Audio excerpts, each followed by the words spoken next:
Wishing a pleasant day to one and all who have made it possible to attend this meeting by considering it as a priority amidst a busy schedule. Myself, Shahana Rashid, Executive Committee Member of ITPI Kerala Regional Chapter. Before we move on, I request all the participants to stay muted and thank you all for your cooperation in advance. ITPI Kerala Regional Chapter conducts a technical talk session on the second Saturdays of every month on the theme towards better planning and implementation. Today, we are having the fifth session of the series, Planning for Flood Mitigation in Australia. In the light of recent changes in rainfall pattern and related aspects, the talk is intended to provide key takeaways on techniques and measures we can adopt in Kerala scenario. For starting the proceedings of the day, I invite all the honorary dignitaries to the virtual dais. Sri J. Jayakumar, Chairman, ITPI Kerala Regional Chapter. Sri Negul Devan KR, Secretary, ITPI Kerala Regional Chapter. Srimati ANITHA Vishwanath, our key speaker of the day. Sri Abdul Malik, moderator of the session. Now I invite Negul Sir, Secretary, ITPI Kerala Regional Chapter, to give the welcome address. Thank you, Shaina. Hope I'm audible. Yeah. Yes, sir. Okay. So, hello and good morning to one and all. Myself, Negul Devan KR, Secretary of ITPI Kerala Chapter.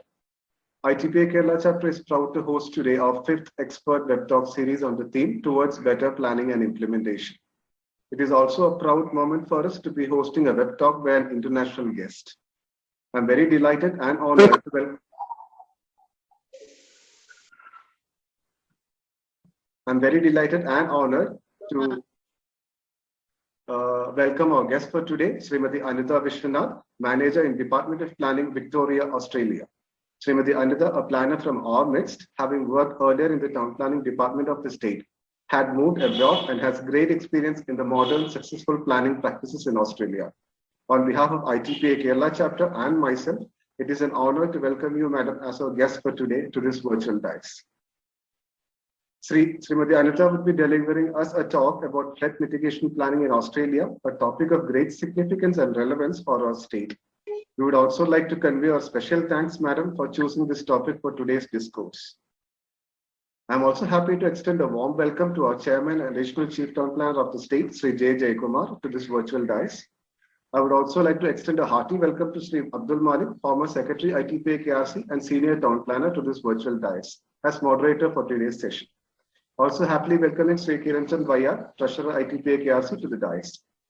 I'm also quite delighted to welcome all senior planners of ITPI fraternity from across the country, across all chapters and our chapter.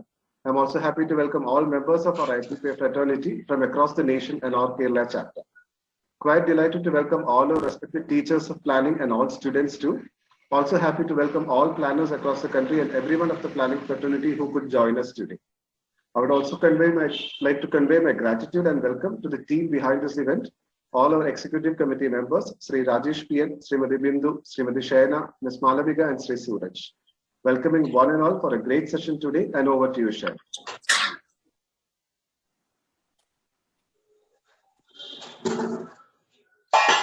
Thank you, sir. Now I welcome our dear Chairman, Sri Jayakumar, sir, to deliver the presidential address.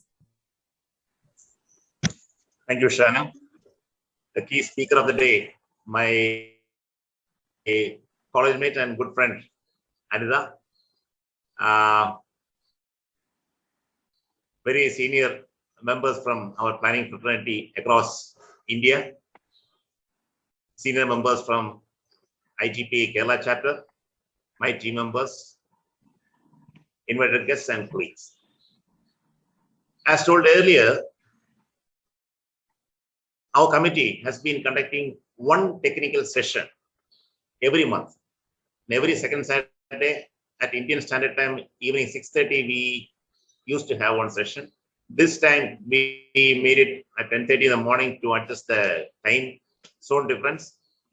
And while selecting the topic, we were discussing with about the key issues which are being faced in our state for the past few years. As we all know, from 2018 onwards, Kerala has been witnessing unprecedented rainfall, which has never happened in the past around 100 years. And in the predictions I have heard, that this scenario is going to continue and may aggravate in the coming years also. So it is high time we study what is happening in developed nations where they have already they have studied, planned, and they have and where they have experimented various planning measures as well as flood mitigation measures. So we discussed about that, and I came to know that Australia is one place where a good amount of planning is being done and flood mitigation measures are being taken. And this is a topic of most interest to all of us. And I'm very happy that we could get our own charter member and a good friend to give an insight to what's happening in Australia. Without taking much of your time, let us move on directly to our presentation. Thank you all. Shan. Thank you, sir. Before moving on to the technical session, I request our executive committee member, Srimati Bindu CA, to introduce our eminent speaker. Bindu ma'am, please. Good morning, Vandana. It's a great pleasure for me to introduce our speaker today, who is going to talk to us about how to plan for mitigating floods, a subject which we all are very interested in, and we all are looking forward to listen to after the 2018 devastating floods of Kerala and the other consecutive floods that hit later. Our speaker is currently the manager transport planning in the Department of Transport in Australia. She is an alumnus of Government Engineering College, Thrissur. She did her master's. Pardon? Okay. She did her master's in Town and Country Planning from School of Architecture and Planning, Chennai. She has worked with the Town and Country Planning Department for 5 years and was the regional town planner of Kozhikode before she migrated to Australia in 1999. And there she worked as a statutory planner for a local council for 10 years. And for the last 10 years, she has been working with the Department of Transport in Australia. A very interesting fact about ma'am is that one of her daughter is also a town planner and is practicing in Australia. So ladies and gentlemen, please join me in welcoming Srimati ANITHA VISWANATH. Welcome her home. Thank you. Thanks, Bindu. Thanks for that. Thanks for your kind words. Is it for me to start now?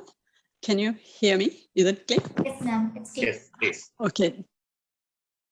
Thank you for that. I think thank you for all the kind words, and thanks, Jai Kumar. I really comment like the dedication. I can see like once a month getting together. Yeah, I really wanted to join, but because of the time difference, but I do go to the YouTube channel and watch here and there. And yeah, I really commend the dedication of all the committee members in arranging it. So thanks, Jai Kumar, to providing me this opportunity to share, because I'm not I don't have a huge amount of knowledge in flood matters. I'm more of a town planner and transport planners. So most of the town planners, you know, we are jack of all traders, master of none. So basically that's what it is. So I know what's happening here. So I just thought my 2 cents worth of knowledge I can share with you.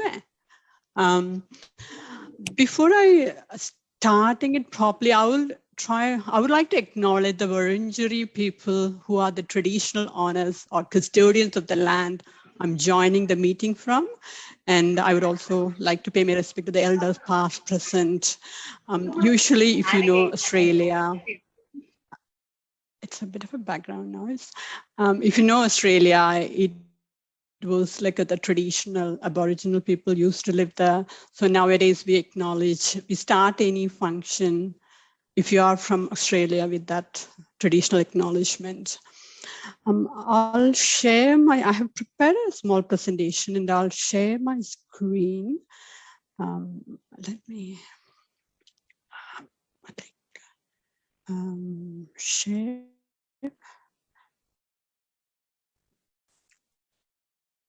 Okay.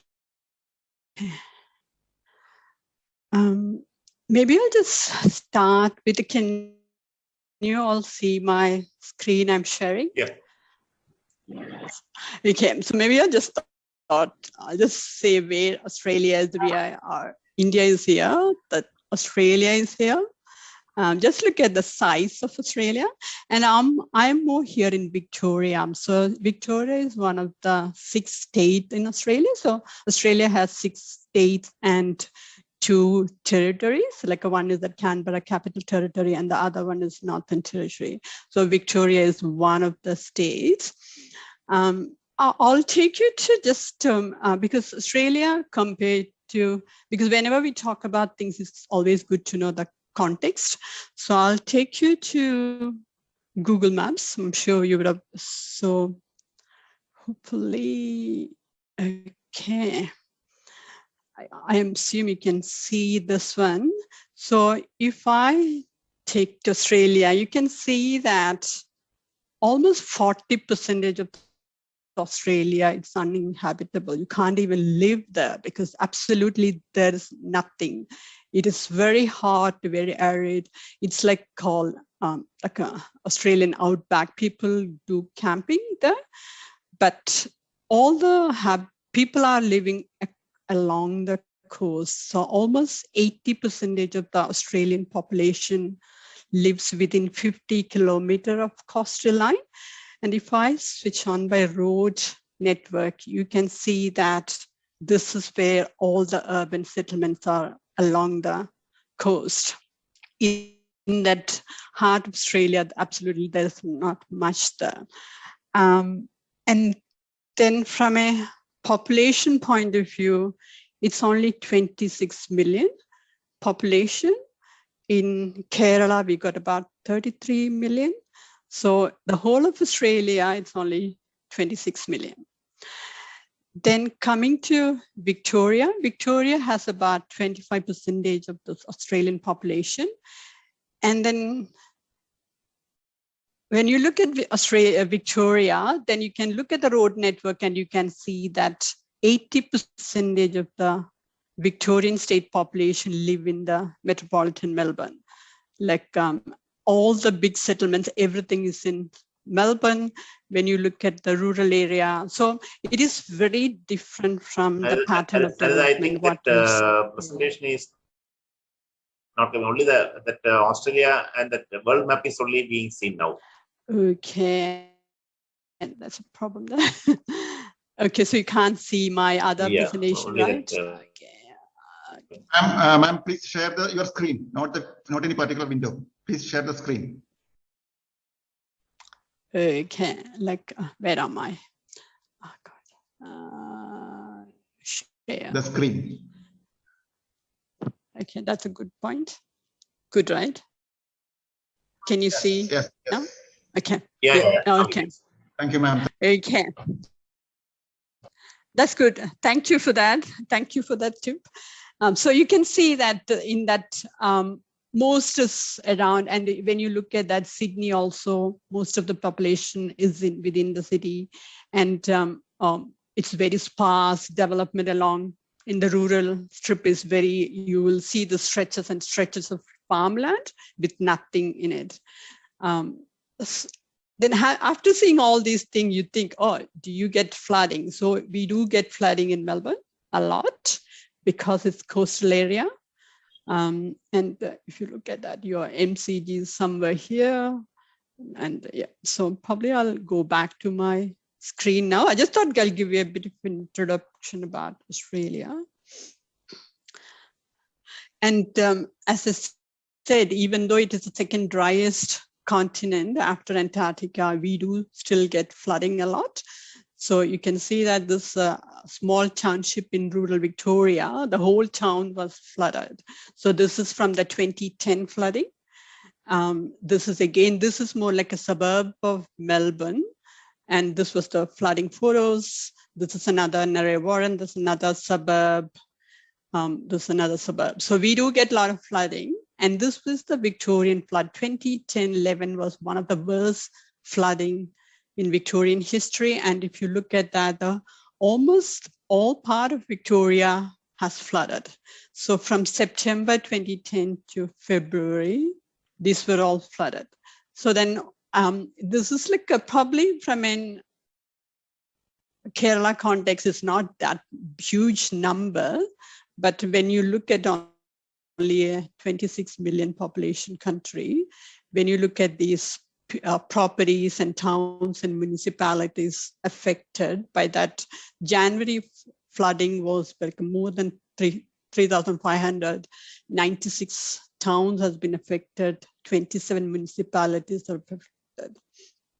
So, I think Australia is a developed country, so usually they say that if there is anything, people has right to their life property, so it is the government's responsibility to make sure their people's lives are protected, properties are protected. So they have like sort of, there was an inquiry, parliamentary inquiry was ordered, and this was the broad terms of reference, saying that what is the best practice and emerging technology for flood mitigation and monitoring infrastructure, including river gauges, then management of levees. So across Victoria, there was a lot of levees, like it's more of embankment to protect overflow from river. There were a lot of levees were constructed. What really happened was that it was all constructed to protect properties, but no one was really maintaining it. When the flood comes, everyone's saying, oh, it's not our responsibility, it's someone else's responsibility. So the inquiry said you really need to look at audit of all the levees across Victoria and see who is responsible. If there is no one responsible, you really need to make sure ownership is established. Then waterways management, that's an important thing. I think I'm sure in Kerala also, like if water can't flow through that waterways, it's a big issue. That's where the flooding happens. Then identifying those entities and individuals having ownership of waterways and the responsibility for their clearing and their maintenance, the extent to which local knowledge. And another thing is the local knowledge. I'm sure in Kerala also, local people know a lot. So one of the terms of reference was that we really need to look at how much we can utilize the local knowledge in planning forward. And it's a huge report. I didn't go through the report in full, but I had a quick look at their recommendations. So there was around 40 recommendations, and I'll go through it because it is something definitely will be very relevant to Kerala thing as well. Like one is that, as I said, this maintenance of levee, who is maintaining it? And the recommendations said that roles, responsibilities for the ownership, management, and ongoing maintenance of levees need to be established. Then local councils here play a huge role, because I think probably that is a bit different from Kerala, like municipalities, maybe they play a role, but in panchayats they don't. But here, even it's a local, even it's a rural council, they do play a huge role in every planning matters, not just flood matters. So they need to prepare flood response plans. These plans will be informed by the best available flood mapping and modeling. So that is another keyword, flood mapping and modeling. Can you see? I'm just saw this thing. We can see my slide. Yeah, we can see. Okay, so it's more the flood modeling, and modeling council has to ensure that we have that, and then identify and assign roles and responsibility for the management and ongoing maintenance of waterways, policy guidelines for the management of vegetation, debris in waterways. So what really happened in Australia was that there was a very stringent vegetation control. Right? To remove even one tree, you really need to get approvals and everything. And so people, or even the organization, they said, okay, there is a vegetation removal. They don't go to the hassle of applying for a permit thinking that it's a very stringent regulation. But when the flooding happens, they said, no, we really need to make sure if the vegetation need to remove, you can remove it without a planning permit. So that was one of the things, some policy guidelines to provide for exemption from permit for vegetation removal. then significant modification of waterways in urban or rural areas will only be considered after the completion of a flood risk management process. I think this is where probably in Kerala is also happening, you know, all the paddy fields and everything. So whenever you backfill that properties, there is a huge change in that ecosystem and the drainage pattern and everything. So any changes here in the waterways, there need to be a flood study need to happen, and they need to demonstrate that what is the mitigation measure so that the overall flood level will not increase, and the impact, there won't be any impact, additional impact on the property. So that needed to be, there need to be policy, there need to be requirement for that. Then again, assign responsibility for clearing stream blockages during and after flooding. So then say that, okay, when a flooding happens, everyone needs to know what is their role, who clear the streams, who clear the, is it a Melbourne Water, is it a emergency response team? So there was a confusion around it. So there was a recommendation that you really need to have the responsibility assigned. Then when the time comes, there is no confusion. People know which organization need to do that. Then local knowledge should be incorporated. Other issue was the recommendation around urban drainage system, because here in Australia, like every single in urban area, every single property is connected to reticulated sewerage. Even the storm water is collected through. So every house will have a legal point of discharge. Then what happened was that maybe 30, 40 years ago, every property is like a quarter acre property. Then in the last 30, 40 years, when the population increased a bit, some of the properties or most of the properties are now subdivided into 2, 3 houses. And as part of that, the runoff increased. So the drainage which was in place was not really, the capacity was not catering the need. So as such, flash flooding was increasing. So that is another thing they said, you really need to look at floods to be undertaken, determined of, so it's more that, yeah. Recommendation around the urban drainage system. Then the other one is the flood study to be undertaken to determine the flood extent, 1 in 100-year flooding. So there was some flood mapping done, but it was not a very comprehensive map. So no one knows which properties would be affected, which areas would be affected. So there was a need for it. And also say that there should be a flood safe community education program, and there need to be funding provided to local council to make sure people are aware, people know what is the flood risk and everything.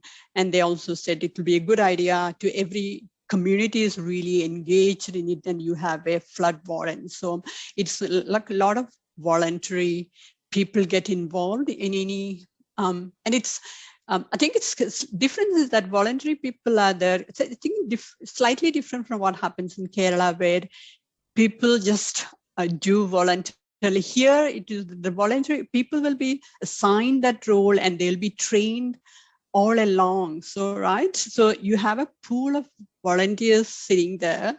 They were all trained, and there is a regular meetings. And when this flood event happens, they know what to need to do. It's not like they just react. They were already been prepared for it. Then they know what to do when an emergency comes.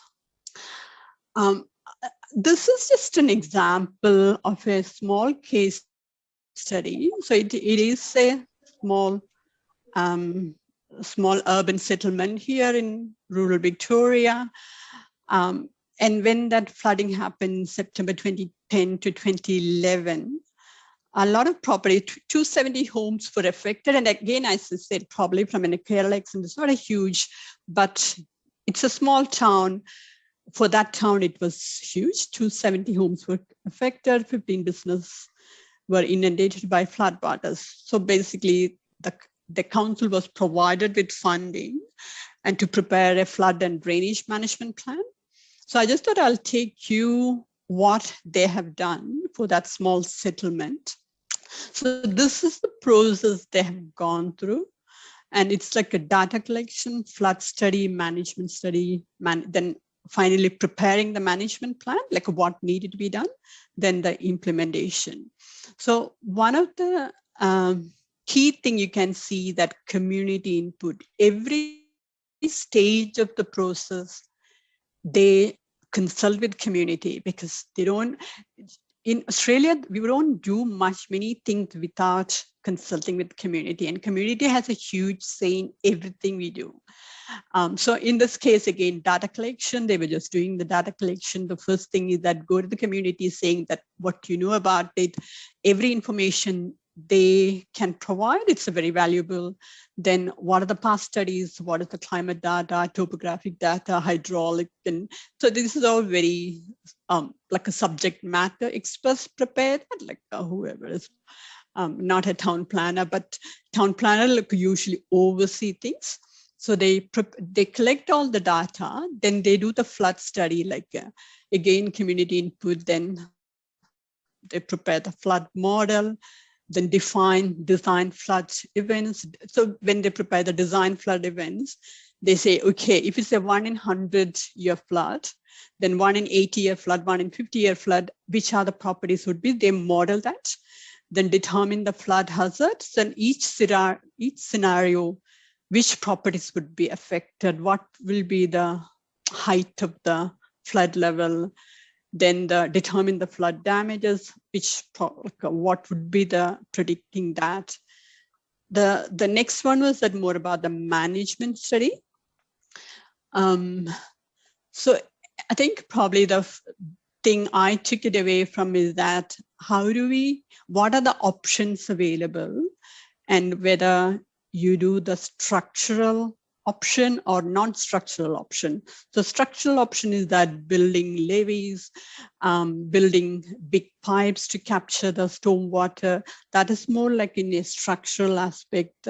The non-structural is more around, you have planning process in place where you control what happens in that floodplains. So most of the floodplains here, you don't see housing or any development. You will see golf courses and everything. So it is, what are the options? Because definitely there is engineering solution for everything.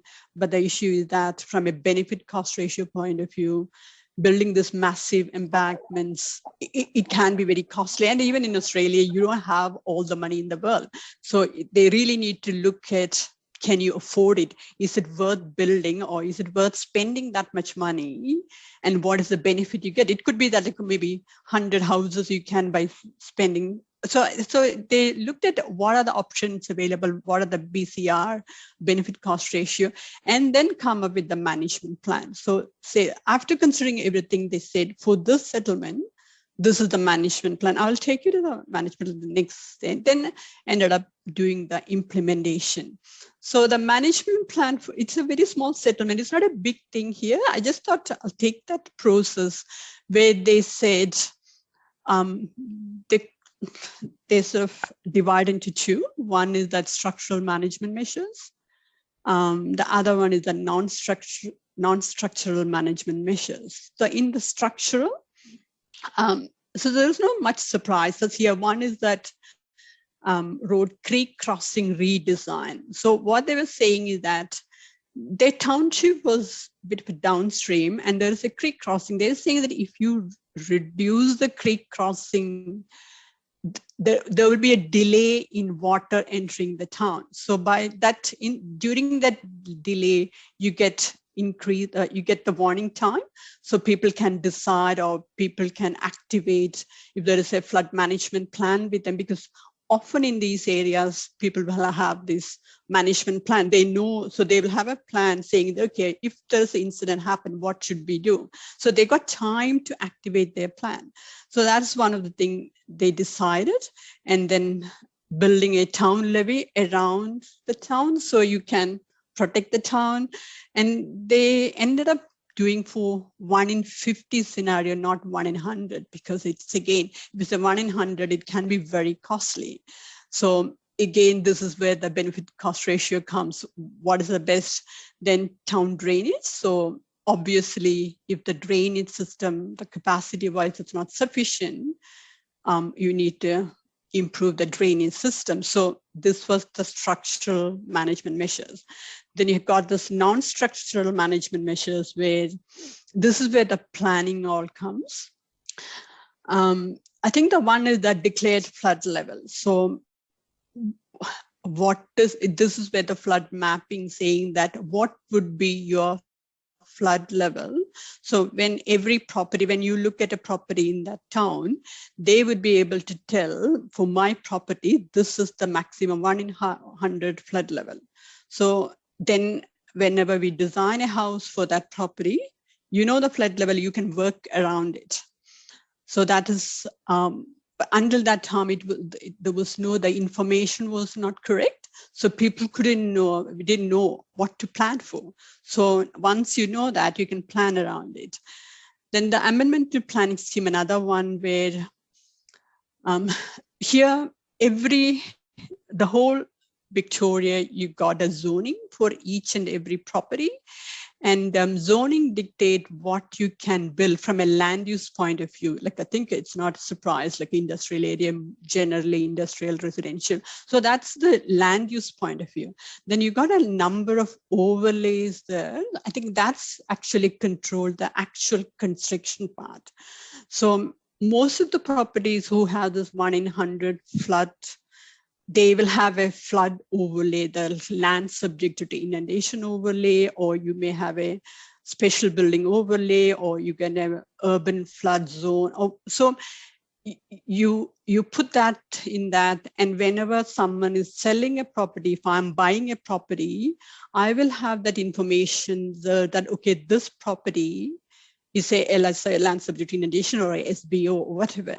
Then, and there is a requirement, what you can build, what you can't build. I'll come to that probably later in my presentation. So that is one. So they really need to, once you know the flood levels, you need to amend the planning scheme so that anything 1 in 100 as shown as land subject to inundation. Then planning for climate change. So that is again, I think always we say that, but it is still a bit of a uncertainty about the climate change. And definitely there is a view that in Australia, the temperature will, there is chance of coastal water rise, and there could be flooding coming. So always, I think probably Kerala also had the same thing. Then flood response plan, then flood intelligence and consequence information, flood warning system, flood wardens. So this is what, as for a small town, this is what they came up with. And as part of that, they'd consult with community, all the experts were involved and everything. So it's a big thing. It's a very collaborative process. It's not a one agency or one organization. All these organizations come together and prepare that. You can see that all these people involved in it. This one.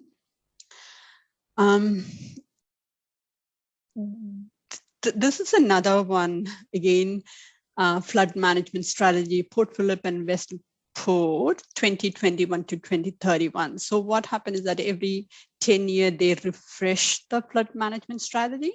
And this strategy actually covers Melbourne and that fringe councils. So it's a large area, like a 1.3 million hectares. So this is, they have defined as a catchment, and 1.3 million hectares of land. It's like almost 25,000 kilometers of rivers and creeks in that area, then 600 kilometers of coastline, and 14,000 natural wetlands. So it's a perfect storm for a flooding, because it's a coastal, that many streams and creeks running through, and very often parts of, there are so many creeks. I'll show a map showing that flooding map.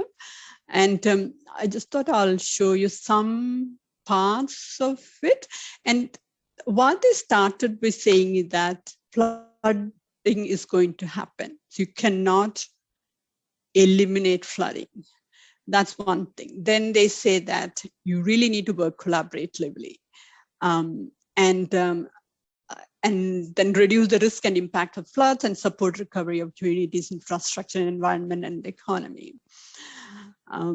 And then what is the range of ways to manage flooding before, during, and after flood events? Many partners have a responsibility for flood management across the Port Phillip. So in this thing, what they came up saying, okay, so yeah, I think the slide is more to say that there's no way we could eliminate flooding. It's more about working together and coming with the right strategies. And this is another one where the important parts of flooding is that one is the mitigation, then response, recovery. From a mitigation point of view is all about proactive thing. So I think we covered that a bit, but it's again, you look at the drainage network, making sure you have a very strong planning controls, then you do urban and landscaping design so that the runoff from each individual property is minimized, then drainage planning, structural work, asset management. These are all very, very proactive things. And then they know that even if you do all of the things, you still have flooding happens. And then you need to be ready for response. And what really happens is that here, if your property is in a flood prone area, you do have these community education sessions arranged by your local council, and everyone is encouraged to have a flood management plan, individual flood management plan, so they know what to do when there is a warning of flood, whether they should evacuate or they could just stay at home and monitor and sandbag around the property. If it's a small flood, you don't have to evacuate, you can manage it. So that's more about the response and the recovery phase. We know that once flooding is done, you still needed to, there is a recovery phase. That's also important because it's a resilient recovery, insurance, community support programs, counseling, personal support, and material aid. And here counseling is all very important. Here, I think it's a very, people take counseling a lot here, and there is no stigma attached going to a counselor. And yeah, so I think it's not about recovery of your property. They talk about the mental health of the people as well at the recovery period. The next slide is also same, but I think it's more that cyclic one because here you have this before stage, 4 stages, like collaborate and consult. So basically knowing who are the authorities, who is their responsibilities, and working together and consulting and being prepared and all that thing. Then understand the risk, like a model and map floods and their potential impacts, including challenges, everything. So you understand what is going to come. Then then you have this planning controls in place. You have these assets in place to protect it and prepare for flood events. So this is again an important thing where build agency capabilities like the catchment drainage authority, councils, and then emergency response team. Then you have a pool of volunteers, trained volunteers sitting. So you are building that capability when a flood happens, and it happens in a very scheduled way. It's not very happen at that time. It's all in the background. They're being prepared. Even if there is no flooding, it's all being worked on. And then manage emergency. And this is the during 5. So you manage emergency. There's an acknowledgement, even if you do all of the things, you have this emergencies will come. And this is when you look at, you have worked here and prepare for flooding events, you activate that your plan. Then support recovery and then review, then aspect. So I think, and this stage is recovery and there is a lot of learning. So one thing here is that always no plan is perfect, and they acknowledge that always, then it loop back to here and saying that, okay, what were the learning, where we failed, why we failed, how can we fix it? And this process always continues. And I think that is where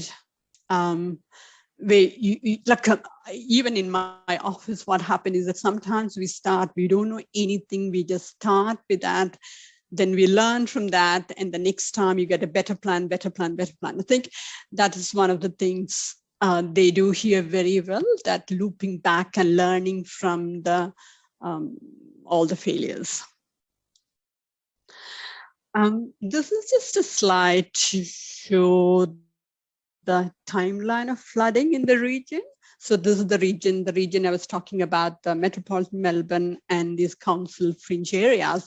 And you can see that from 1891 to 2020, this many flooding events happen. Sometimes it's not a huge flooding, it's maybe minor river and flash flooding events and everything, but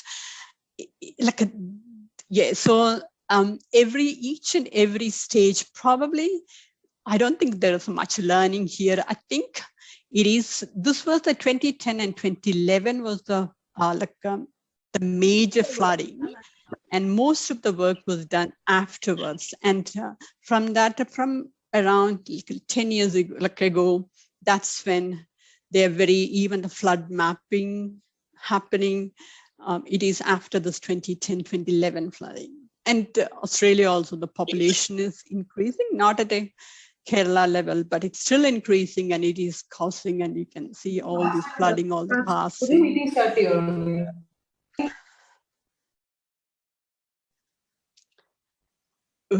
I think you can hear me, right? Yeah.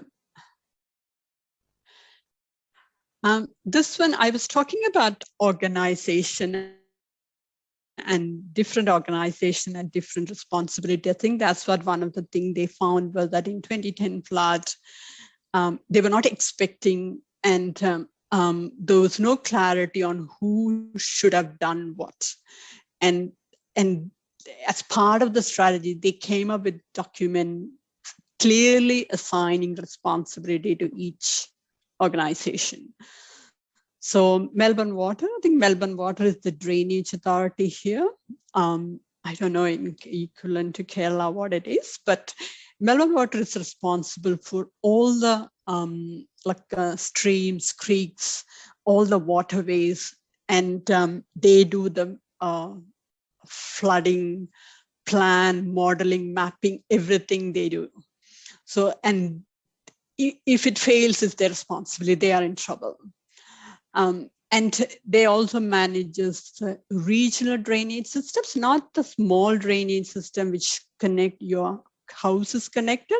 It's more like a trunk, when you think about it, the arterial road, main roads, it's a main drainage system Melbourne Water manages.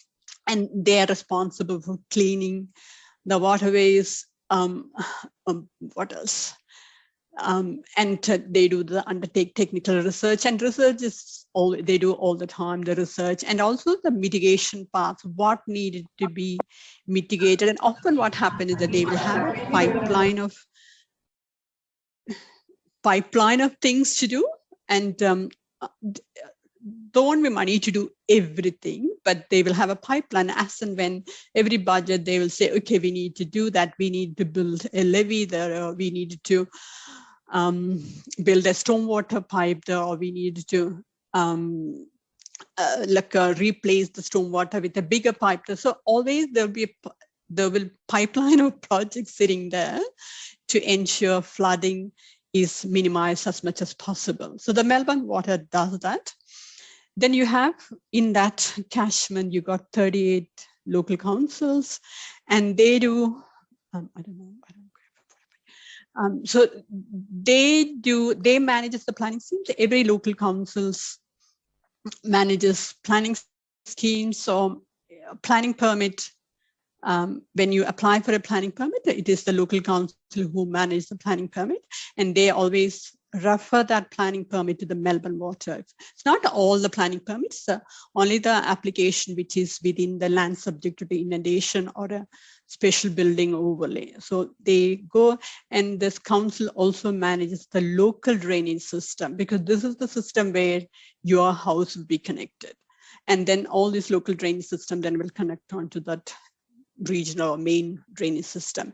And what is happening in that suburban Melbourne is that most of the old pipes are too small, and they know that so many are now, they need to replace with the bigger.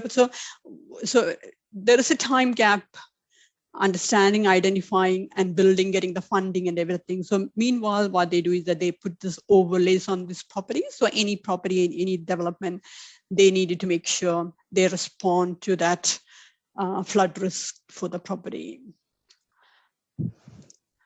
I don't know how I'm going for time. Can develop. Then you have the state government, they set policies, guidelines and everything. Then you have the emergency services. The emergency services are response to in a flood event. Then the Commonwealth, Australian government, so they set the national policy, and they usually provide a lot of funding.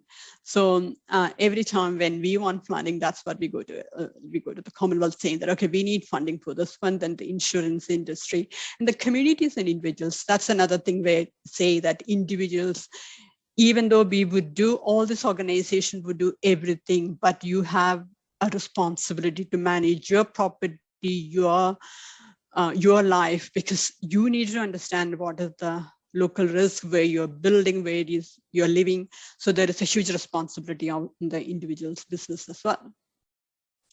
And this is just a slide to show that why flooding happens. I think here in Melbourne, like it's more from river, like basically if the overflow from West River, then the other common flooding is flash flooding, because of the drainage system is too small. And they say the river flooding here is not that dangerous because it occurs at a low rate, but it's a flash flooding is very rapid, and it can, it is more dangerous than a riverine flooding. Then coastal flooding is from the water level rise in the oceans. This slide is just to say that extent of things they do, like they do audits now and then, and this slide, they capture everything. Melbourne Water said, okay, this is what we have done in the last 10 years. So like a 76 municipal flood emergency plans, working with SES, and 100,000 cubic meter of sediment removed, the building stormwater pipes, then flood mapping, planning scheme amendment. So it's whether to include properties affected by 13 planning schemes were changed. And then 11,000 statutory referral applications. That basically means that Melbourne Water received in the 10 years, 11,000 planning applications where the application was to build within a floodplain. So it is like, you can see it is very busy, very actively managing from a, this is more in the mitigation point of view, this is more proactively addressing things. This is just an example of, they realize that one of the stormwater pipe is too small and they're building that stormwater pipe. And in Australia, I have to say that it's very costly. Projects are very costly here because we were planning a 1 kilometer of a shared use path and it's costing like a 20 million. So the projects are very costly here because we have to consider what people think, how people are affected, how the environment is affected. We have to mitigate everything. The mitigation cost is too high here rather than actual core task, construction of the pipe. And this is like a Victorian planning provision. So until now, I was more talking about what the organizations, the state or water authority, Cashman. But then when it comes to the Victorian planning provision, it is more about private property owners, what they have to do.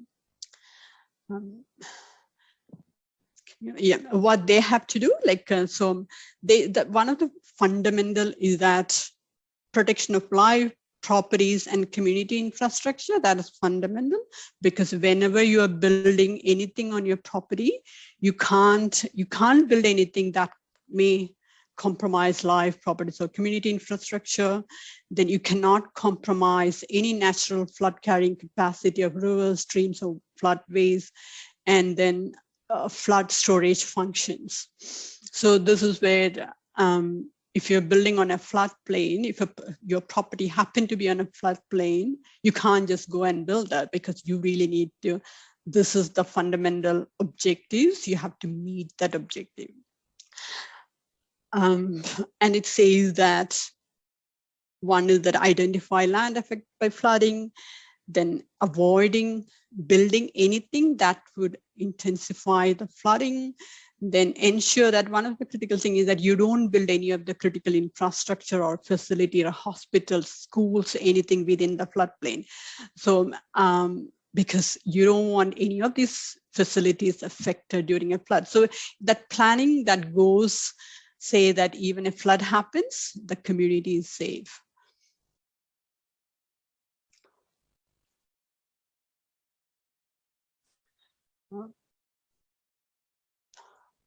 I think this is the planning controls. I think I broadly touched this one earlier. So as I said, properties will be applied with overlays. So if any of the private property is affected by flooding, you could be either, there could be an urban floodway zone or special building overlay or land subject to inundation overlay or floodway. So these are all, and when you apply for a planning permit, you really need to say that, okay, what is the flood level? And with every property, you know what is the flood level of the property, and you need to make sure the house is above, the floor level of the house is above that flood level. And it also have to show that if you wanted to escape, you have a road that sits above the flood level, so you can still escape. So you have to demonstrate all of the things before a planning permit will be granted. And Melbourne Water, the drainage authority, will be consulted and their views will be taken. And if they're going to say, no, it's too risky, because as I said, the protection of life is important. If there is a chance of people, life will be affected, they will say, no, they will refuse the application. I just thought I'll take you to this map share. I just want to show the planning scheme.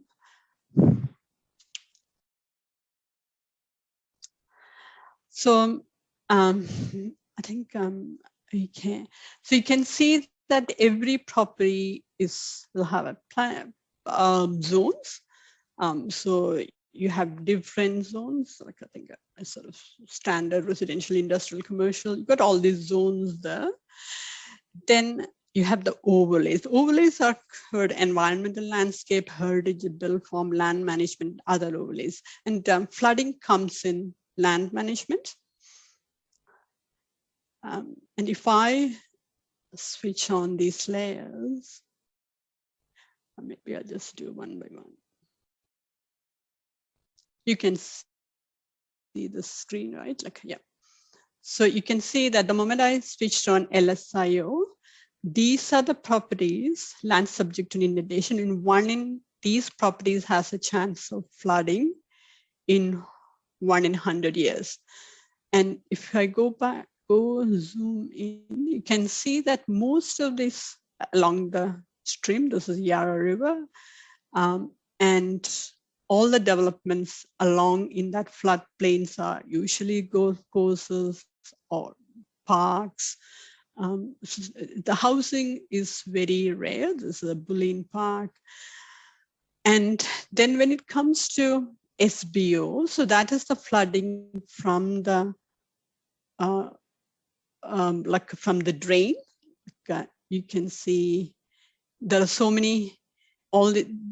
Mostly these properties there will be houses, and any development you are building, you really need to make sure these are all the flood level 1, so there is a chance. So first thing they can you build outside of it? So that's how the planning works. And whenever a property is sold here, you can get a property report. And the property report will tell everything about the property. Like, so if I take a property, and you can just go here and planning property report, and that report would tell everything about the property. What is the zone? What are the overlays? What are the things you really need to look out for? So for that property, it's a development contribution plan. There are a lot of overlays, but I don't go there. So you can say that there's a special building overlay. This is a flooding overlay. Okay, so I'll go back. Where am I?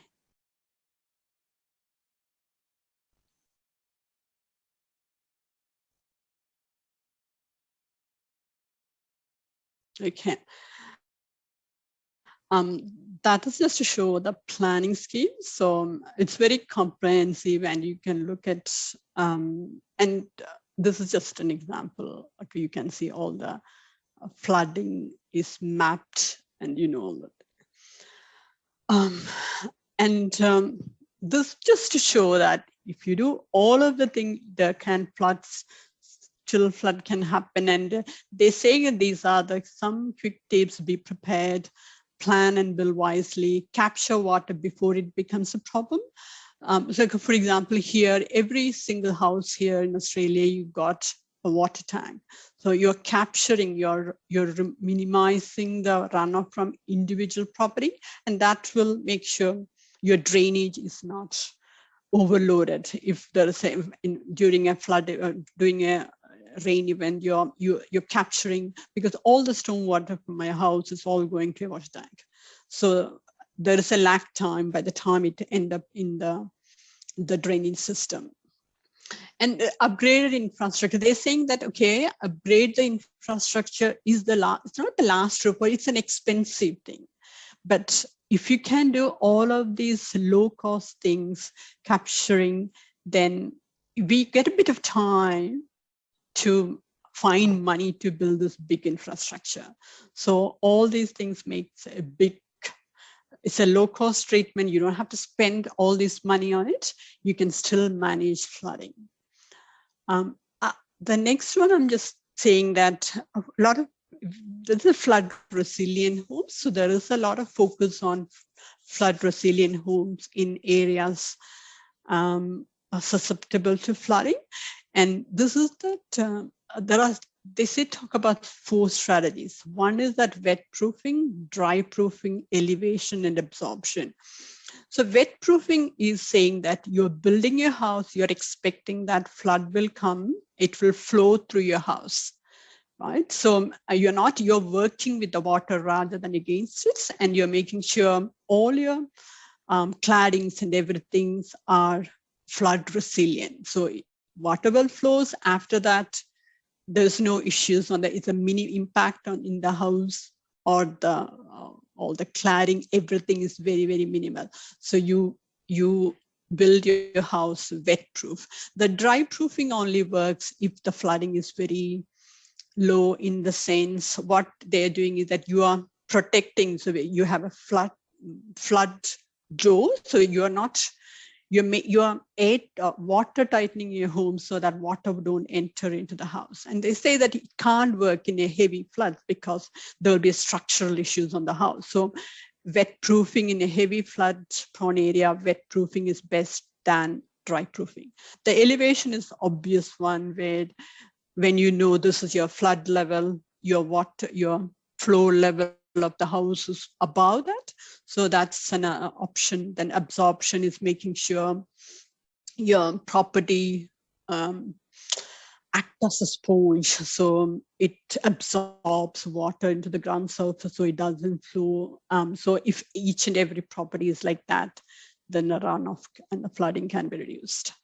And this is just an example of flood you can see the dry proofing and wet proofing. So wet proofing is all about using flood resilient materials. And the dry proofing is making sure your window is above the flood level. You have a flood proof door so water won't enter into the house. So again, it all depends on where the flooding, how the extent of the flooding. And ending this one with this slide where it happens everywhere. This is a photo from Penang. Basically, they're saying that, okay, protect our property. So as responsible authorities, we have a huge role in making sure people can live safely in their homes. Yeah, with that, I have finished my presentation. And if you have any questions, anything you're planning or transport planning, I know transport, but that's where I am. But flood, I am happy to take questions. And it was a wonderful presentation. Thanks, Jake. Well, thanks for the kind words. Shana? Thank you so much, ma'am, for giving us an opportunity to listen and understand the advanced techniques and methodologies adopted in Australia pertaining to flood and its mitigation. Now the floor is open for discussion. I request the participants to either unmute your audio and video and interact with the speaker or place your questions in the chat box. To moderate the discussions, I invite Shri Abdul Malik Sir, Senior Town Planner with LSGD Planning, currently holding the position of Secretary, Greater Cochin Development Authority. Sir, we welcome you, sir. Thank you, madam, for a very detailed and very informative presentation on the subject. Actually, I really feel we should have done this 2 years back, because we have been discussing about risk-informed master planning and coming out with 2 pilot projects in Changanur and Manadawadi. So actually, I think we got a very, it was a very informative outcomes on risk-informed master planning. And some of the observations I've had is in Kerala, you know how we respond is we have a scheme or a program called Nammal Namukkai. That is, the local bodies are making their own risk-informed disaster mitigation measures or disaster management plans. That is, the name itself suggests it is Nammal Namukkai. The local people are making it for themselves.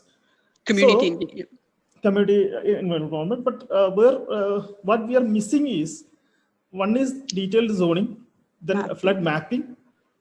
Then I found that actually some of us have been discussing this issue, but it has not cast up in Kerala.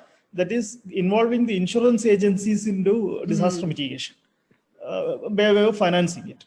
So that is some of the really interesting factors that I found from the discussion, and it was very informative. Now, I request the participants to have raised their doubts or questions or discussion points, or share the experience that they have in Kerala, so that we can compare with the Australian experience and find out the best practices. So, anybody? Am I audible? I'm Rajesh here. Hi, Rajesh. Yeah, you're audible. See, Anitha, right. Anitha, actually, thank you. It was a good presentation.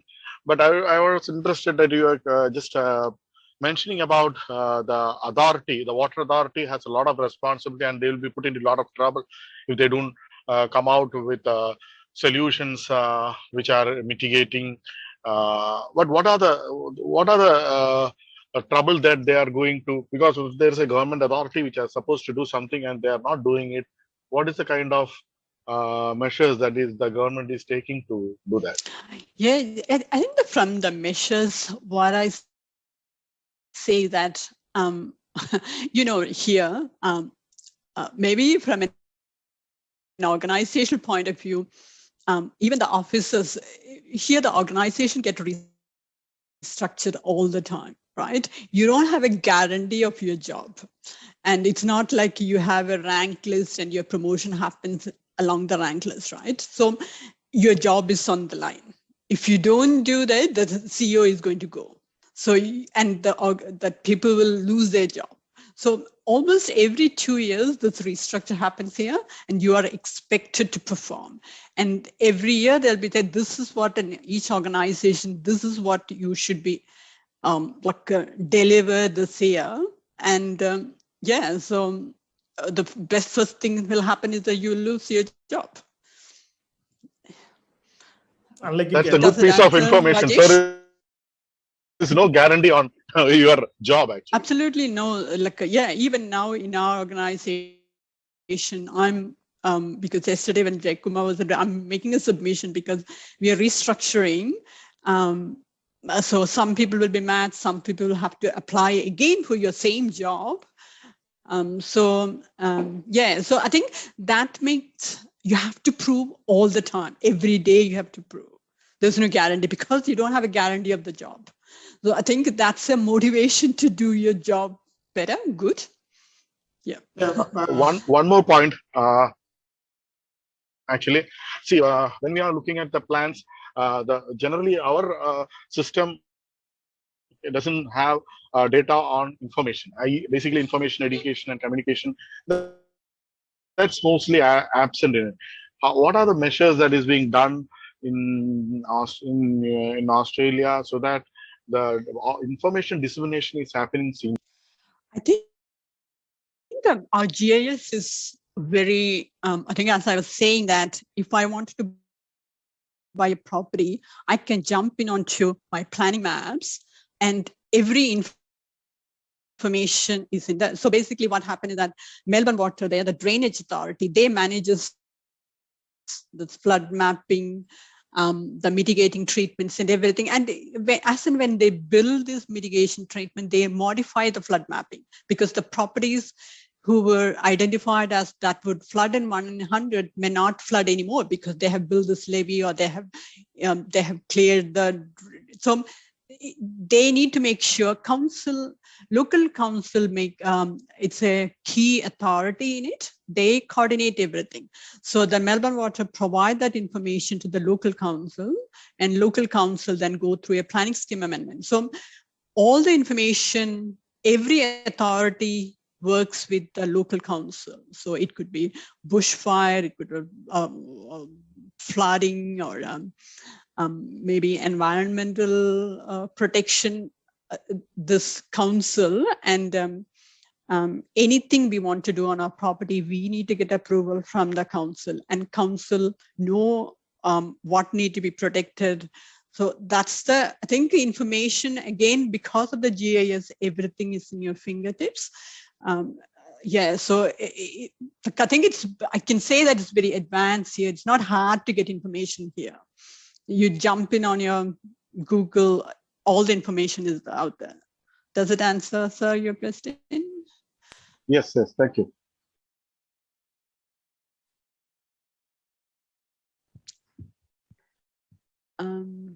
Any more questions? I think that this Rajesh. I think Dr. Rangan sir was about to tell something.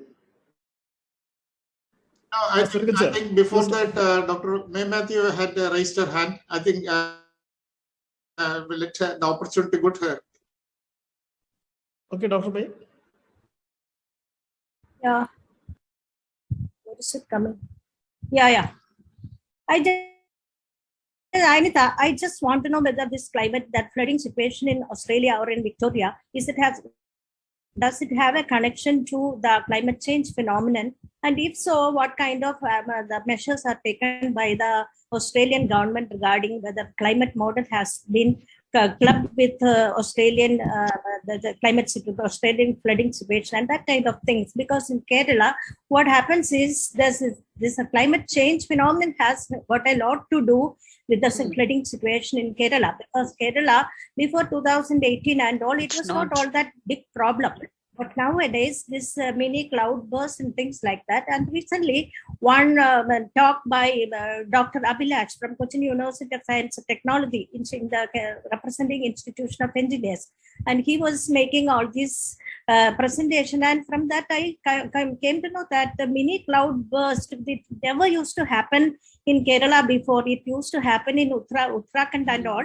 And nowadays it is happening because it's a heating phenomenon. When the temperature rises, the water level also, water content also rises. So it's a very big problem which is going to happen in Kerala because we do not know where it is going to come. Many cloud blast means where it is going to come.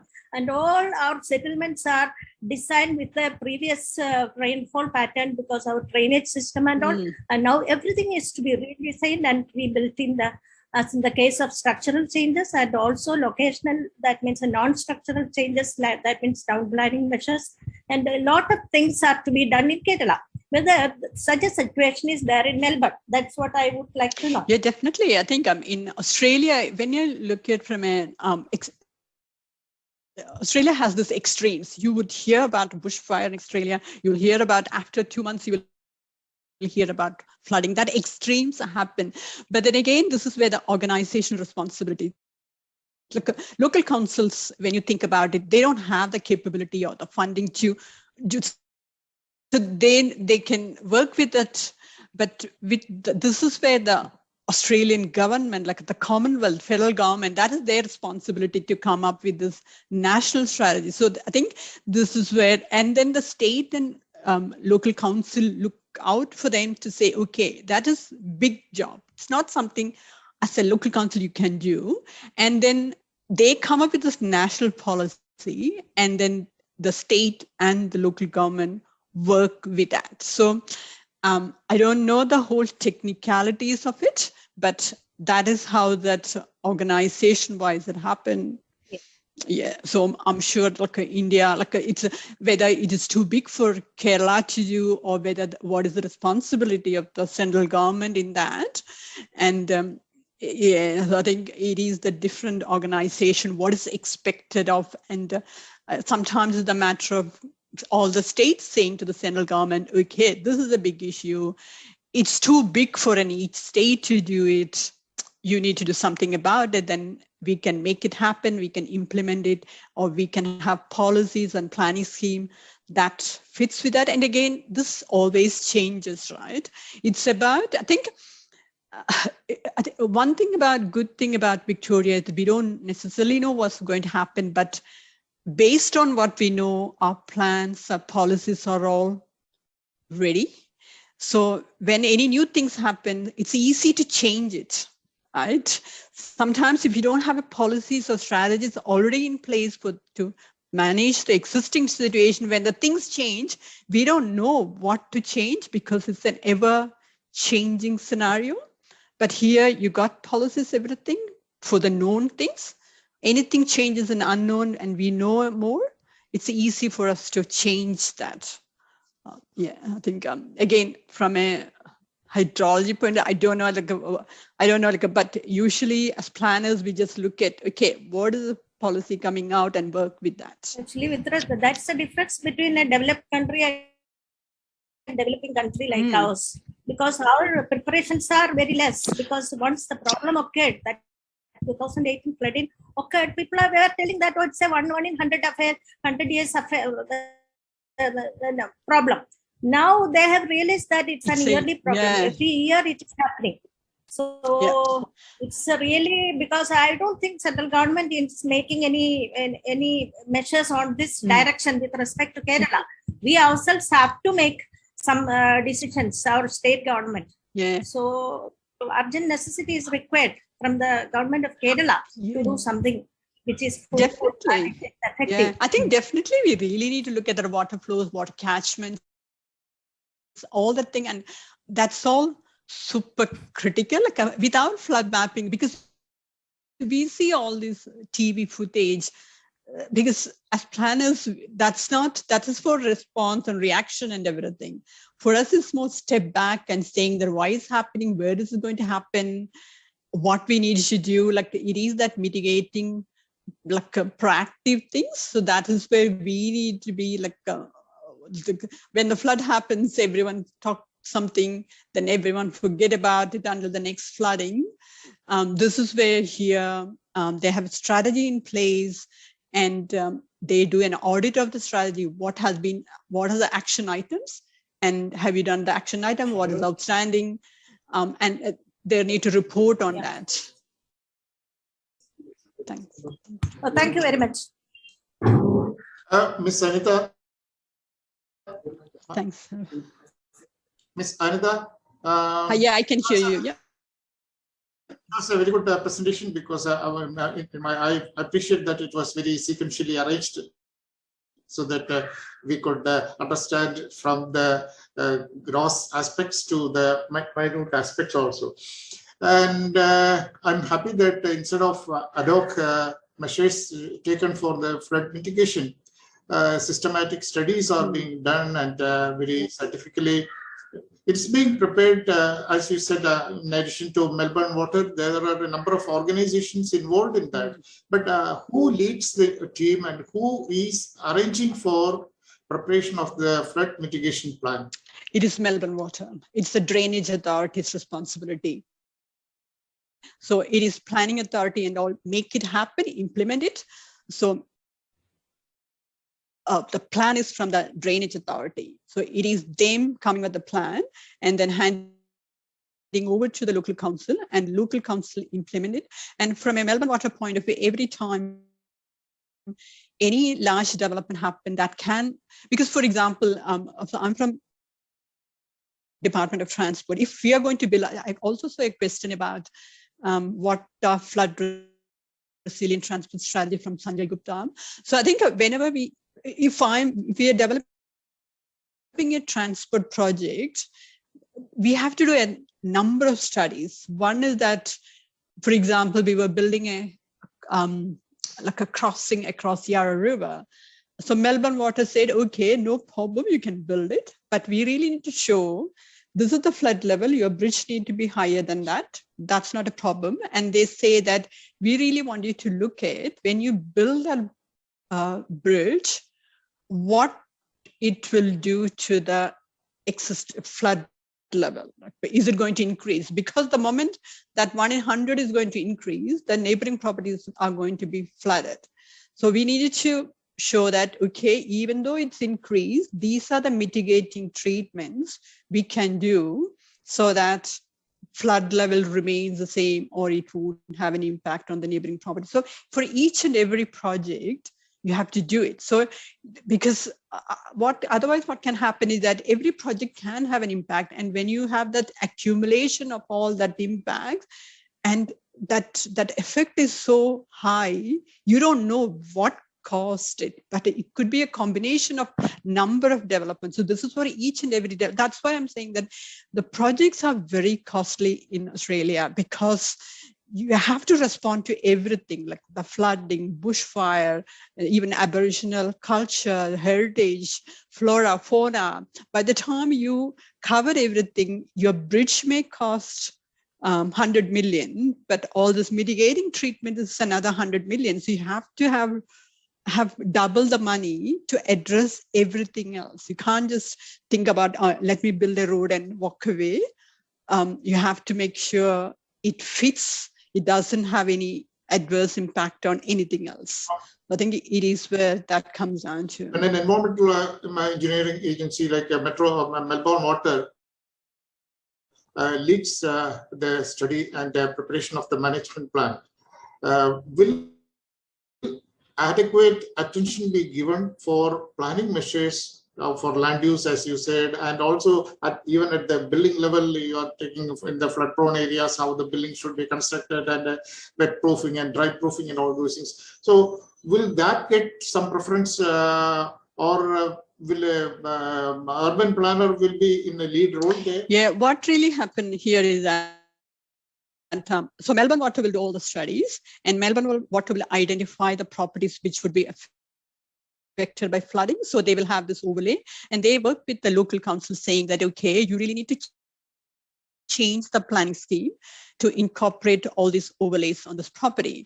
So, and again, that goes through a public consultation process. The one example I was talking about, the Charlton Township, when residents didn't like that because council was going to put all these overlays, flooding overlays of that, and resident took that matter to the planning panel. But here, everything they can challenge, and it will have to go to an independent body, and the independent body has to assess all that submissions and everything, and then make a recommendation to the minister.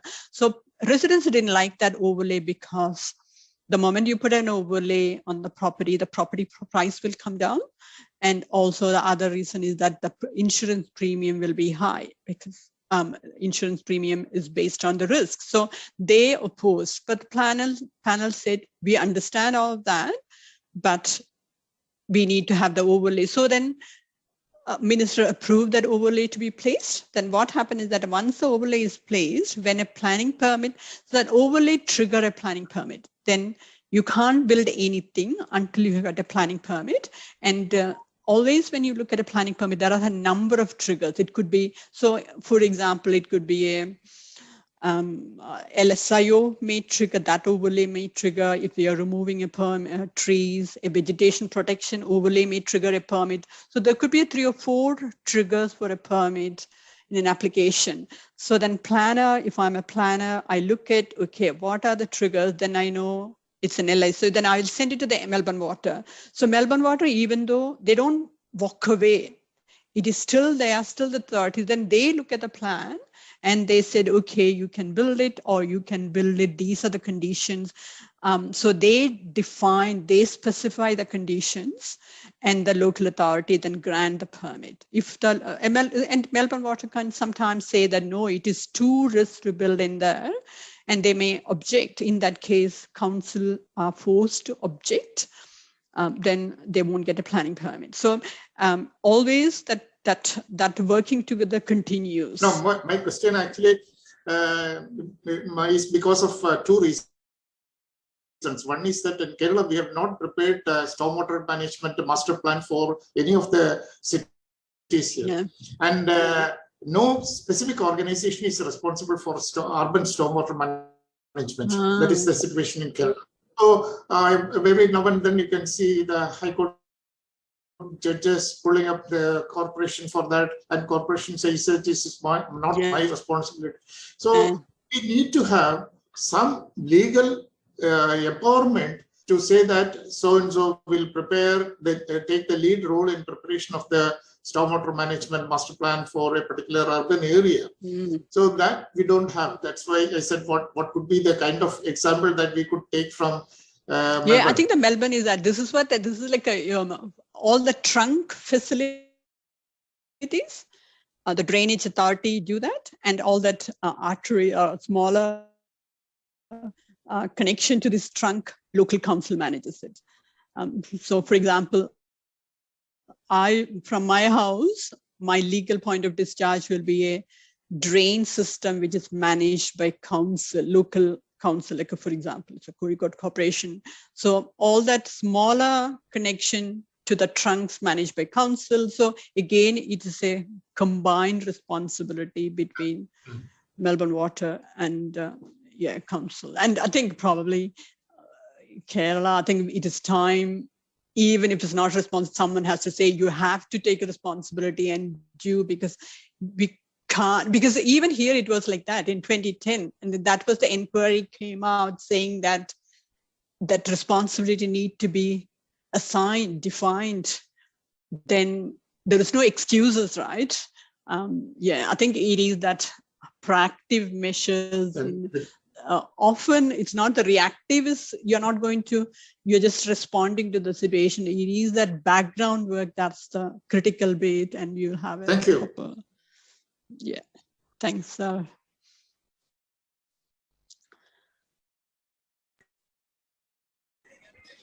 think what we have discussed just now, in Kerala, we have the disaster management authority overseeing all these functions.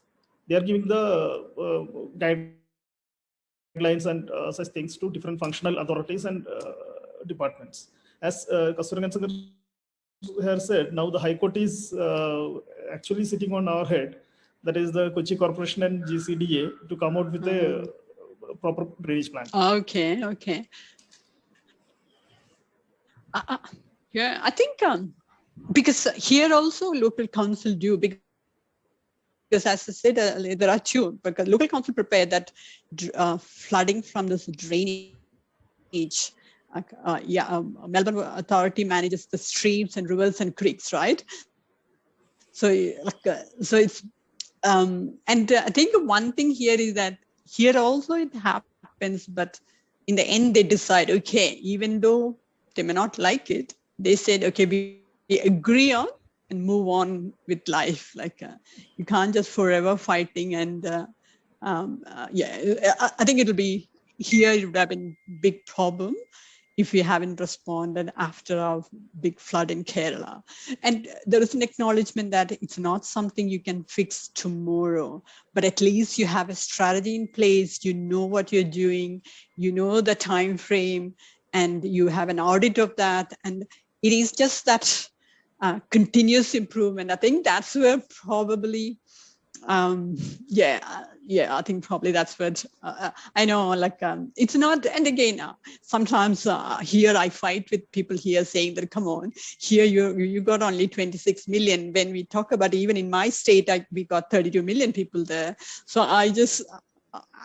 But at the end of the day, no one is going to look after our land. It's just us, right? So we really need to do something about it. And And I think another difference what I felt from your presentation is that, unlike in Kerala, the role of technocrats or technology is more in disaster mitigation, because here it is mostly an administrative function. The technological input is very what you call minimal, or what is barely essential. Whereas in your case, everything is driven by GIS and most modern information systems. And even Melbourne Water, I think they created recently a Zoom of, so when any incident happens, every organization can log in at the same time and see what is happening, who is doing what. So that collaboration, real-time collaboration happens. I think the technological advancement is there. And one thing is that, I think, I don't know, I'm just thinking that someone has to start, right? Like, and then you can continuously improve. You need something to improve on, right? I think it is that starting point. Once you have something, definitely here also, as I said, sometimes we don't know anything. So this is the instruction to us. If you don't know, do something, right? Then you can is this more about agile working, where you don't need to do everything. You do what you know, then as you go, you just improve on. I think that's instruction always for us. And that's what we always do. We don't do everything perfectly here. First time, it could be third, fourth time, we have a reasonable outcome. Mr. Malik, can we have somebody from other state, planners from other state, their views on what is happening there? So there are some few people, but I don't know who is going to respond. I think in the chat box, we have some questions also. Yeah, Anupam Singh saying that water road bureaucrats such as equivalent to IS officers in Australia in terms of project priorities, budget generation and response. So actually the same thing what we have been discussing about. Madam, could you please... the flood resilience strategy. The role of bureaucrats. Are not possibly immediate to municipality, or just a sheer matter of ignorance. Your views and how shall... Anupam Singh is asking about role of bureaucrats. So when you say bureaucrats, you're talking about subject matter experts or just your administrative people? They don't know the technical thing. Yes. I think one thing I always thought, I worked in Kerala, I worked in here, is that the leadership demands a lot here, right? So this is where that you don't do much. Because if I look at myself now, I'm not a subject matter expert at all. I don't know anything. Like if you ask very, very technical question, even transport, because I got 3 teams, I lead them, I make sure I provide them with everything, I give them so once we are at a level, we move into that leadership thing, and then we don't work on the ground. Like you talk about this helicopter view, you just see what's happening, how do you respond, that part of it, we focus more on it. And I don't think we have these bureaucrats here, because we are answerable to the minister, and minister is answerable to the community. And here the election, even though you have this political your Congress, BJP, all that thing, the end of the day, they go to the community saying, what will they do? And now the election is coming here in November, and we are under immense pressure from the government, because they wanted to go back saying that this is where our commitment, we have delivered each and every commitment. If any of the project we are delivering, which was an election commitment, we are in trouble. So,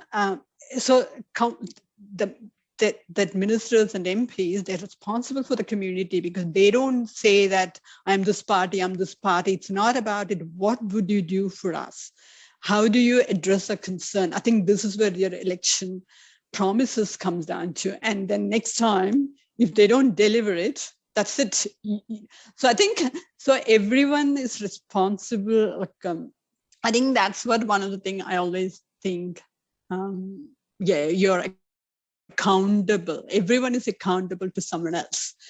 And that accountability forces you to do things, and force you to improve on, force you to address issues on the ground. Is that answer, sir? Yes, sir, actually, I think, see, we have this context here. Like in 2018, when we had the first floods, that is the first major flood in 2018. Then I was in Calicut as district town planner, and our UV Joe sir, one of our planners himself, he was there as district collector. So he, being a planner, knowing the tools, he asked me to set up a GIS team immediately. Once we found that the floods is going out of hands, then he said that, okay, the problem is getting out of hand, and we should get into a GIS team. So we set up a GIS team. Then we started analyzing the movement of water, then where the shelters can be provided, then which shelters are to be removed or shifted to. So that operation then escalated into we making a flood map for 3 districts, that is Malappuram, Wayanad, and Kozhikode. 3 districts we had flood maps prepared with volunteers, architects and engineers volunteered. Around 1,000 volunteers in each district. And then there is around 6,000 man days of architects and engineers were put into voluntarily, and we came out with a flood map for 3 districts. There's Wayanad, Kozhikode, and Malappuram, and which was submitted to Chief Minister, and the state disaster management authority took on from there, and then so that that technology input was established. That was possible only because the collector was a person who understands the tools and techniques. Yeah. I think we don't have this collector concept here, because we have a 3-tier system. We have 2-tier 3-pronged approach. Oh, you have two. We don't have this collector, this administrative people. We have state, then we have local council, and then we have state departments and local council. Local council is answerable to the residents. They pay their rates and everything. They are answerable, and we are answerable to the state government, right? And the state government is answerable to the community. So we don't have this collector system. Even after being a British Commonwealth, we don't have. It's basically, as I said, every people's job here on the line all the time, and you have to perform. There's no second way about it. Yeah, you have to Nagul, it's almost time. There are Can we have a few questions in the chat? I haven't got a chance to read it. Yeah, there are some questions in the chat. Malik, can you please? Yeah, I'll go through. That is, we go to the top of it. Flood resilient transport strategies that Madam has already explained. Then Priya asks about what indicators to be considered for flood vulnerability analysis. Ma'am, you have any? I think this vulnerability analysis, it is part of the flood mapping. And as I said, they model different scenarios, and it's more about if a park flooded, it's not a big deal. If it's a golf course flooded, it's not a big deal. But if it's a hospital is flooded, it's a big deal. So it's more, so this is where the vulnerability comes from. Vulnerability comes from the land use. And if it's an aged care, you don't want an aged care being flooded, because I heard one of my friend in Kerala, she was in a hospital. When the flood comes, the whole hospital had to evacuate. And so it is more about that vulnerability comes to which are the ones very you don't want to be flooded, and then you really need to. So that's where the vulnerability coming. So and again, it comes down to that local planning where no one else can plan for it. So when you look at the township, which are the areas where you don't want to plan, which one you can live with flooding. That's fine. If it's flood 1 in 100, we can evacuate. We can let it flood, let it flow the water. So it is that really assessing on the ground. Yeah. So another issue that we have not discussed yet is from Febi Varghese. She's asking if a place is already built and which is vulnerable to flood. What happens? I think if we have in Kerala, we have means a very small, I can't say global solution. In Kerala, now we are thinking of a Marine Drive 2 in Kochi. That is, we are considering a land pooling scheme for around 1,300 hectares of land, out of which only 300 will be 300 hectares will be available for building. So that will be reducing a lot of footprint from the floodplains and the vulnerable areas. So that is some initiative. But do you have any? Yeah, the other one here, I know, there is a retrofitting of your home for flood. So this is where you have a house here. It's slightly different, the construction. You can actually raise your house here, right, and put that on poles. You can do that without moving the house. You can do it here. But the other one is that retrofitting. There is even a guidelines prepared by Melbourne Water where you change your housing, all the claddings and everything, the fittings, everything. It all became flood resilient. So you accept that water will flow through this house, but the damage will be minimal. I think that's what, I think this is where the building practitioners can look at. If there's absolutely nothing you can do about it, then you have to live with that. Can you do anything accepting that water will flow through it and let it flow through the house? Because if you don't do it, it will have structural impacts on the, so it's good to allow the water flow, but having that electrical, so even that you can come with minimal work, you can start living in the house. I think these are the things we can look at. I have actually a guideline sitting with me. These are the things here people looking at. I think it's in Queensland. It's a very flood prone area in Queensland. And there is there are a lot of specialized building services. They specialize in retrofitting your house for flood probability.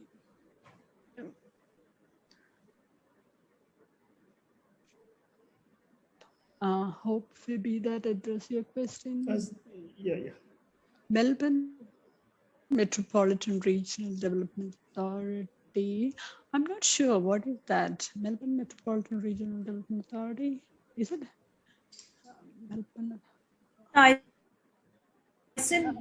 saw something known as RDA, Regional Development Authority, there in the internet.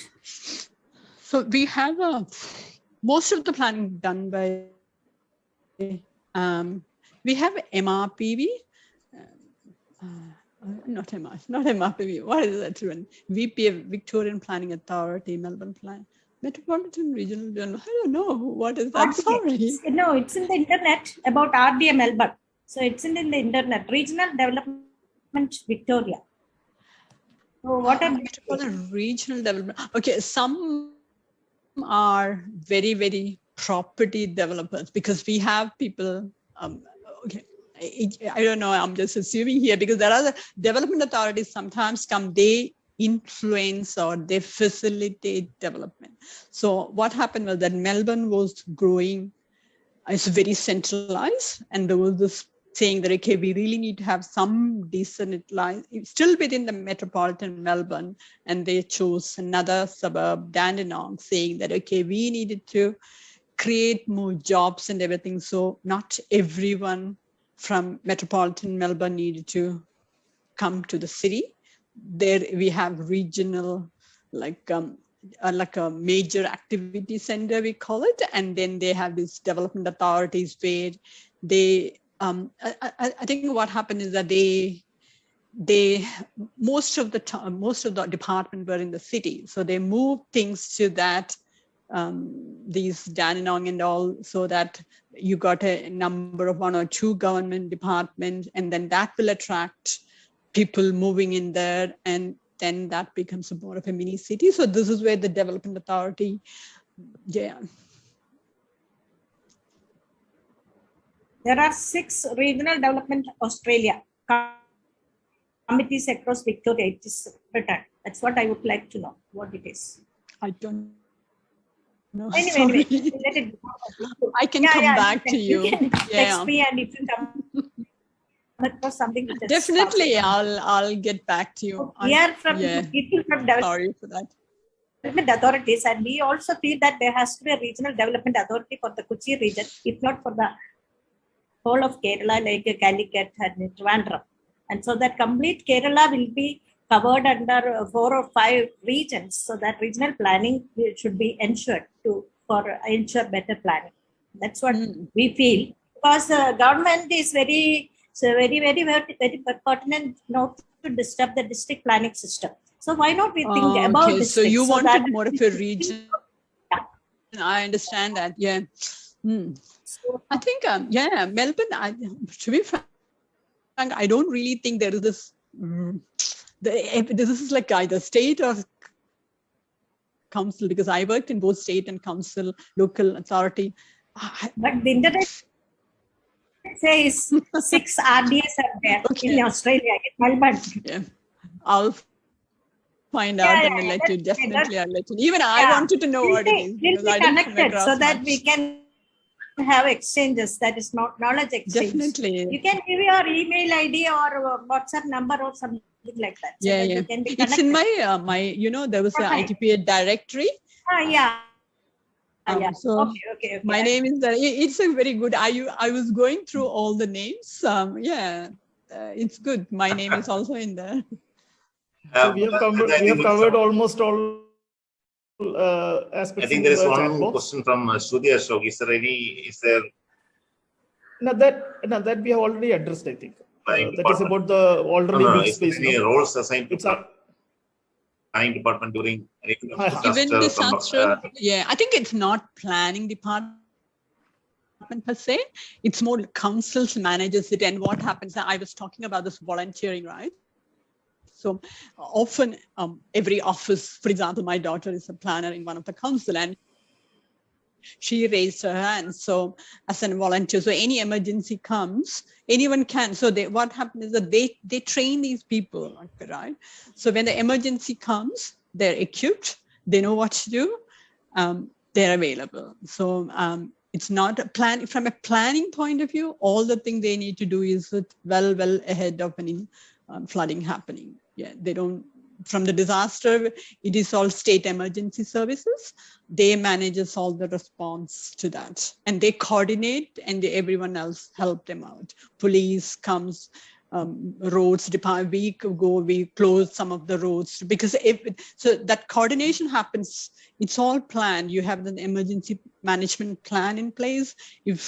Because we know some of the roads, we know these roads would, I think there was a question about, so one or two are the main roads, we know it floods. So we have a plan in place. When that road floods, you activate that plan quickly. So you know which signage to place, what is the derouting of the traffic, all is in that emergency management plan. So it is the matter of just activating it. Yeah, it is a planning. That's where I wanted everyone to focus on, because response, it's not. Yeah, that's wonderful. I think your people are doing a wonderful job there in Australia, and it was interesting to know about that performance auditing, which you mentioned earlier. And I don't know if it is being done in our departments. I don't know how it will affect our people. Yeah, there's no guarantee for job. I think we can move on to the next level, sir. I think. So, yeah, Shana. Thank you so much, ma'am, for replying to all the queries. I request all the participants to fill the feedback form shared in the chat box. And to mark the end of today's program, I request Srimati Malavika, Executive Committee Member of ITPA Kerala Regional Chapter, to deliver the vote of thanks.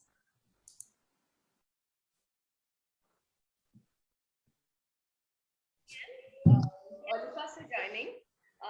And on behalf of ITPI Kerala Regional Chapter, I thank Srimati ANITHA for joining us today